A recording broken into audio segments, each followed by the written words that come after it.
ഇപ്പോൾ ഒരാൾക്ക് ഹാർട്ടിൽ 5 ബ്ലോക്ക് വന്നു, നിങ്ങൾ എത്ര എക്സസൈസ് ചെയ്താലും ബ്ലോക്ക് മാറില്ല. അങ്ങനെ ഒരു തെറ്റിദ്ധാരണയേ വേണ്ട. ഇപ്പം ഞാൻ കറക്റ്റ് എക്സസൈസ് ചെയ്യുന്നുണ്ടല്ലോ ഡോക്ടർ, ഞാൻ ഫുഡ് തീരെ തൊടാറില്ല, പക്ഷെ ആ ബ്ലോക്ക് മാറിയില്ല ഒരിക്കലും. ബ്ലോക്ക് വന്നു കഴിഞ്ഞു. നിങ്ങൾ ചെയ്യേണ്ടത് ഈ ബ്ലോക്ക് വരുന്നതിന് മുമ്പാണ്. ഇപ്പം അധികം ആൾക്കാർ എന്താ ചെയ്യുക പറഞ്ഞു കഴിഞ്ഞാൽ, ഈ ലൈഫ് സ്റ്റൈൽ എല്ലാവരും ചേഞ്ച് ചെയ്യും. എപ്പോഴാണെന്നറിയോ?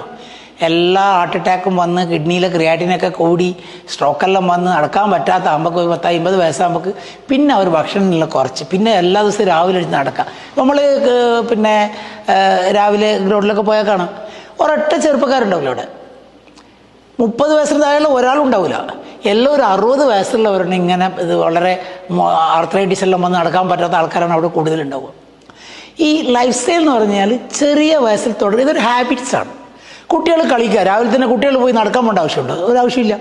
കുട്ടികൾ എല്ലാ ദിവസവും വീട്ടിലെ അമ്മമാരവരെ വീട്ടിലിരുന്ന് പഠിപ്പിക്കേണ്ട ഒരു കാര്യമില്ല. എല്ലാവരും സ്കൂളിൽ നിന്ന് വന്നു കഴിഞ്ഞാൽ എല്ലാ കുട്ടികളും 2 മണിക്കൂർ സ്ഥിരമായിട്ട് വ്യായാമം ചെയ്യുക, കളിക്കാൻ പോവുക. അതിനകത്ത് മാർക്ക് കുറഞ്ഞാലും കുഴപ്പമില്ല, ആരോഗ്യം ഉണ്ടെങ്കിലല്ലേ മാർക്കിനെ കൊണ്ടുള്ള കാര്യമുള്ളൂ. അതൊരു ഹാബിറ്റായി വരണം.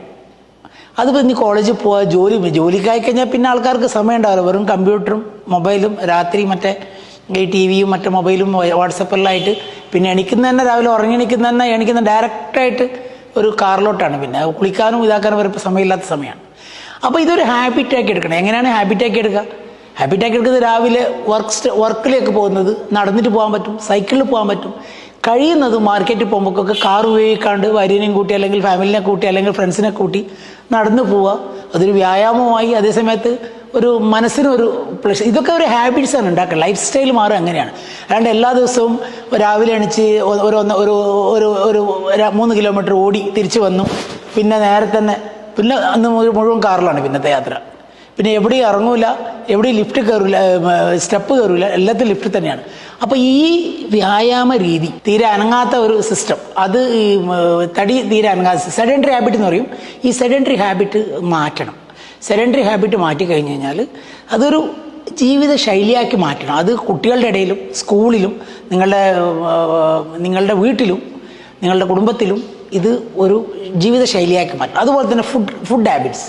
പലപ്പോഴും നമ്മൾ കാണാം ജങ്ക് ഫുഡ് കഴിക്കുന്നത്. ജങ്ക് ഫുഡ് മാത്രമല്ല, വീട്ടിലുണ്ടാക്കുന്ന ഫുഡിലും നമ്മൾ ഒരുപാട് ആർട്ടിഫിഷ്യൽ സാധനങ്ങൾ കൊണ്ടുവന്ന് അതിനകത്ത് മുഴുവൻ വളരെ ടേസ്റ്റ് ഉണ്ടാക്കാൻ വേണ്ടി അത് വളരെ ടേസ്റ്റുള്ള നല്ല നല്ല സാധനങ്ങളുണ്ട്. ഫോർ എക്സാമ്പിൾ ഞാൻ പറയാം, ഈ മീനുണ്ടല്ലോ മത്തി, നല്ല ടേസ്റ്റുള്ള മീനാണ് അത്, പക്ഷെ ആരും വാങ്ങൂല. എന്താ അറിയോ? അതൊരു പാവങ്ങളുടെ മീനാണ്, അതിന് ഒരു വാല്യൂ ഇല്ലാത്ത മീനാണത്. പക്ഷെ ഏറ്റവും കൂടുതൽ ഹാർട്ടിന് നല്ല ഫിഷ് ഓയിൽ കിട്ടുന്ന ഒരു മീനാണത് ഈ സാഡൈൻ അതോ മത്തി. ഈ മത്തി ടേസ്റ്റ് ഉണ്ടാവും, വീട്ടിലുണ്ടാക്കി കുട്ടികൾക്ക് ഇത് പഠിപ്പിച്ചിട്ടേ ഇല്ല, കൊടുത്തിട്ടേ ഇല്ല ജീവിതത്തിൽ. പിന്നെ ഇങ്ങനെ അവർ തിന്ന് തന്നെ പിസ്സ വെച്ചിട്ടാണ് അവർ തുടങ്ങുന്നത് തന്നെ കുട്ടികൾ. പിന്നെ കുട്ടികൾ കരയുമ്പോൾ കൊടുക്കുന്നത് തന്നെ മറ്റേ മൊബൈൽ ഒഴിച്ചിട്ട് അല്ലെങ്കിൽ മറ്റേ TV ഓൺ ചെയ്തിട്ട് അവർ 3-4 മണിക്കൂർ അവരെ ശല്യമില്ലാണ്ടാക്കാൻ വേണ്ടിയിട്ട് അമ്മമാർ കാണുന്ന ചെറിയ ചെപ്പടി വിദ്യകളാണ് ഇങ്ങനെ. അപ്പോൾ ഈ ചെറിയ കുട്ടികളെ തന്നെ ഇങ്ങനെയുള്ള ഇലക്ട്രോണിക് മാധ്യമങ്ങളും അതുപോലെ തന്നെ ജങ്ക് ഫുഡുകളും അതുപോലെ തന്നെ ഈ വ്യായാമങ്ങളൊക്കെ നമ്മൾ കറക്റ്റായിട്ട് നോക്കിയിട്ട് അവർ ട്രെയിൻ ചെയ്തെടുത്തു കഴിഞ്ഞാൽ അവർക്കത് പിൽക്കാലത്ത് അവർ വലുതാകുമ്പോൾ അസുഖം വന്നിട്ടല്ല ഇത് ചെയ്യേണ്ടത്. അസുഖം വന്നിട്ട് ചെയ്തതെന്ന് വെച്ച് കഴിഞ്ഞാൽ അത് ഒരു 100-10% അത് ഹെൽപ്പാവും. ഇപ്പോൾ ഒരാൾക്ക് ഹാർട്ടിൽ 5 ബ്ലോക്ക് വന്നു, നിങ്ങൾ എത്ര എക്സസൈസ് ചെയ്താലും ബ്ലോക്ക് മാറില്ല. അങ്ങനെ ഒരു തെറ്റിദ്ധാരണയേ വേണ്ട. ഇപ്പം ഞാൻ കറക്റ്റ് എക്സസൈസ് ചെയ്യുന്നുണ്ടല്ലോ ഡോക്ടർ, ഞാൻ ഫുഡ് തീരെ തൊടാറില്ല, പക്ഷെ ആ ബ്ലോക്ക് മാറിയില്ല ഒരിക്കലും. ബ്ലോക്ക് വന്നു കഴിഞ്ഞു. നിങ്ങൾ ചെയ്യേണ്ടത് ഈ ബ്ലോക്ക് വരുന്നതിന് മുമ്പാണ്.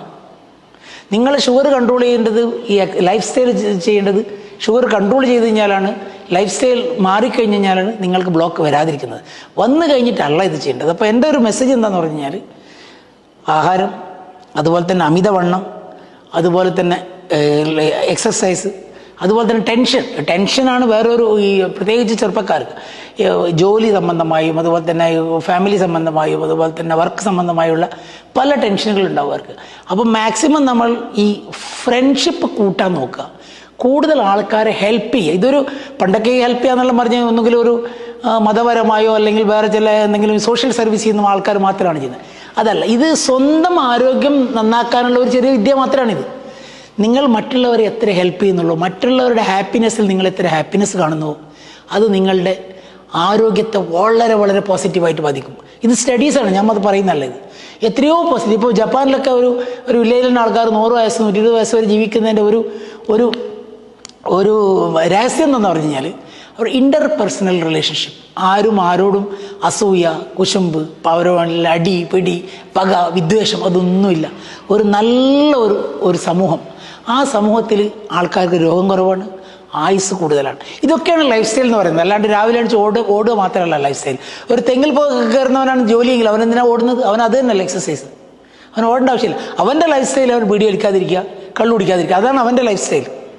അതേസമയത്ത് ഒരു രാവിലെ ഓഫീസിൽ പോകുന്ന ഒരു ഡോക്ടറാണെങ്കിൽ അയാൾക്കൊരു പക്ഷേ ഇതിനൊന്നും സമയം കിട്ടിയെന്ന് വരില്ല, അയാൾക്ക് വളരെ ചുരുങ്ങി. അയാൾക്കാണെങ്കിൽ രാവിലെ പോയി എക്സസൈസ് ചെയ്തിട്ട് അല്ലെങ്കിൽ രാവിലെ 1 മണിക്കൂർ കളിക്കാൻ പോയാലായിരിക്കും അയാളുടെ ലൈഫ് സ്റ്റൈൽ. അപ്പോൾ ലൈഫ് സ്റ്റൈൽ ആൾക്കാരനുസരിച്ചിട്ട് മാറണം. അത് അസുഖം വന്നു കഴിഞ്ഞാൽ ചെയ്യുന്നൊരു സംഭവം അല്ലാതെ അസുഖം വരും ചെറുപ്പത്തിൽ തന്നെ അതൊരു കൾച്ചറാണ്. അതൊരു സമൂഹത്തിൻ്റെ, ഒരു നാടിൻ്റെ, ഒരു ഫാമിലിയുടെ എല്ലാത്തിലും ഒരു കൾച്ചറാക്കി മാറ്റിക്കഴിഞ്ഞ് കഴിഞ്ഞാൽ ആ സമൂഹത്തിൽ രോഗം ഇല്ലാതെയാവും. ആ സമൂഹത്തിൽ രോഗം ഒരു പരിധിവരെ നമുക്ക് തടയാൻ പറ്റും രോഗം. Thank you very much.